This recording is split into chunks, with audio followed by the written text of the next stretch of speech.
2023 সালেই ৮২,০০০ শ্রমিক নেবে ইতালি। কপাল খুলল বাংলাদেশিদের। বাংলাদেশ সহ ৩৩ দেশ থেকে ৮২,৭০৫ জন শ্রমিক নেবে ইতালি।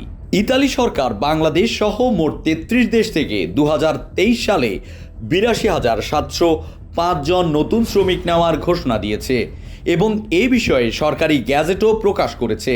আগামী ২৭ মার্চ থেকে অনলাইনে আবেদন জমা নেওয়া শুরু হবে এবং ৩১ ডিসেম্বর পর্যন্ত চলবে। বাংলাদেশ থেকে দালালের মাধ্যমে ইতালি যেতে অনেক বেশি টাকা খরচ হয়ে যায়। এমনকি দালালরা অনেক মিথ্যা তথ্য দিয়ে অতিরিক্ত টাকা আদায় করে নেয়। দালালের খপ্পর থেকে সতর্ক থাকতে হবে। লাখ লাখ টাকা দালালকে দিয়ে যাওয়ার চেষ্টা করলে বিপদে পড়তে হতে পারে। ইতালি প্রধানত দুই শ্রেণীতে শ্রমিক নেবে, সিজনাল ও নন সিজনাল। সিজনাল শ্রেণীতে ৪৪,০০০ শ্রমিক নেবে দেশটি। এর মধ্যে শুধুমাত্র কৃষিকাজের জন্য নেওয়া হবে ৮২,০০০ জন। যারা কৃষি সংশ্লিষ্ট কাজ করতে আগ্রহী তারা এই কোটায় আবেদন করতে পারবেন। বাকিরা অন্যান্য সিজনাল কাজের জন্য আবেদন করতে পারবেন। সিজনাল শ্রমিকদের সাধারণত ৯ মাসের জন্য ভিসা দেওয়া হয়। ভিসার মেয়াদ শেষ হলে তাদের নিজ দেশে ফিরে যেতে হয়। যদি কেউ ফিরে না যান তাকে অবৈধ অভিবাসী হিসেবে কঠিন জীবনের মুখোমুখি হতে হয়। সিজনাল ভিসায় ইতালি যাওয়ার পর অধিকাংশ শ্রমিক সঠিক সময়ে ফিরে না যাওয়ার অপরাধে ইতালি সরকার বাংলাদেশের শ্রমিকদের প্রায় ৯ বছর নিষিদ্ধ করে রেখেছিল। এই নিষেধাজ্ঞা গত বছর থেকে তুলে নেওয়া হয়েছে। সিজনাল ভিসায় ইতালিতে কাজ করে নির্দিষ্ট সময়ে নিজ দেশে ফিরে গেলে পরবর্তী সময়ে কাজের ক্ষেত্রে তাদের অগ্রাধিকার দেওয়া হয়। শুধু তাই নয়, এক সময় তারা ইতালিতে স্থায়ীভাবে বসবাসের জন্য আবেদন করার সুযোগ পান।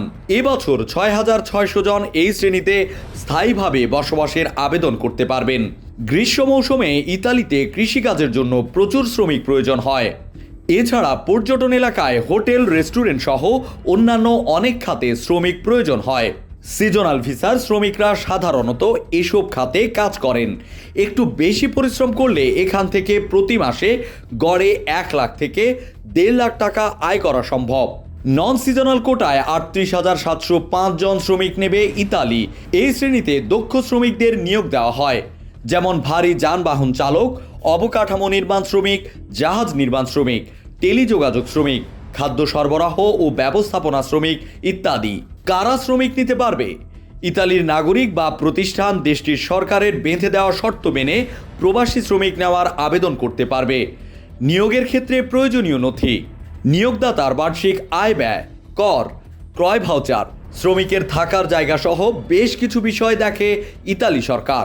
শ্রমিকের ক্ষেত্রে শুধুমাত্র পাসপোর্টের ফটোকপি এবং দক্ষ শ্রমিকের ক্ষেত্রে দক্ষতার সনদ দরকার হয়। আবেদন খরচ: প্রতিজন শ্রমিকের জন্য ১৬ ইউরো খরচ হয়।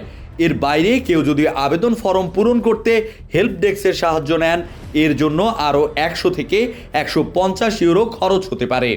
বাংলাদেশের কোটা কত? বিগত বছরে দেশ প্রতি নির্দিষ্ট কোটা বেঁধে দেওয়া হলেও এবছর তা করা হয়নি। অর্থাৎ কোনো দেশ থেকে কত শ্রমিক ইতালিতে যেতে পারবে তা নির্দিষ্ট করে দেওয়া হয়নি। তবে এবছর আবেদন জমা দেওয়ার ক্ষেত্রে নতুন একটা শর্ত দেওয়া হয়েছে। সেটি হলো নিয়োগদাতাকে প্রথমে শ্রমিকের চাহিদা জানিয়ে কর্মসংস্থান দপ্তরে আবেদন করতে হয়। তারা শ্রমিক সরবরাহ করতে অপারগ হলে একটা সনদ দেবে, যার ভিত্তিতে বিদেশ থেকে শ্রমিক নেওয়ার আবেদন করা যাবে। আবেদন গ্রহণযোগ্য হলে জনপ্রশাসন অফিস থেকে নুল্লাওয়াস্তা বা ভিসার অনুমোদন পত্র দেওয়া হবে। এটি নিজ দেশের ইতালীয় দূতাবাসে জমা দিয়ে ভিসা সংগ্রহ করতে হবে। অনলাইনে করা আবেদন যাচাই বাছাই করে ভিসার অনুমোদনপত্র আসতে প্রায় ৬ মাস থেকে ১ বছর পর্যন্ত সময় লাগতে পারে। সিজনাল শ্রমিকরা কেন ফেরত যান না? বাংলাদেশ থেকে মধ্যস্বত্বভোগীর মাধ্যমে ইতালি যেতে একজন শ্রমিকের যে পরিমাণ টাকা খরচ হয় তা মাত্র ৯ মাস কাজ করে পোষানো যায় না। তাছাড়া অনেক শ্রমিকের কাছে সঠিক তথ্য থাকে না। মধ্যস্বত্বভোগীরা তাদের ভুল তথ্য দেয়।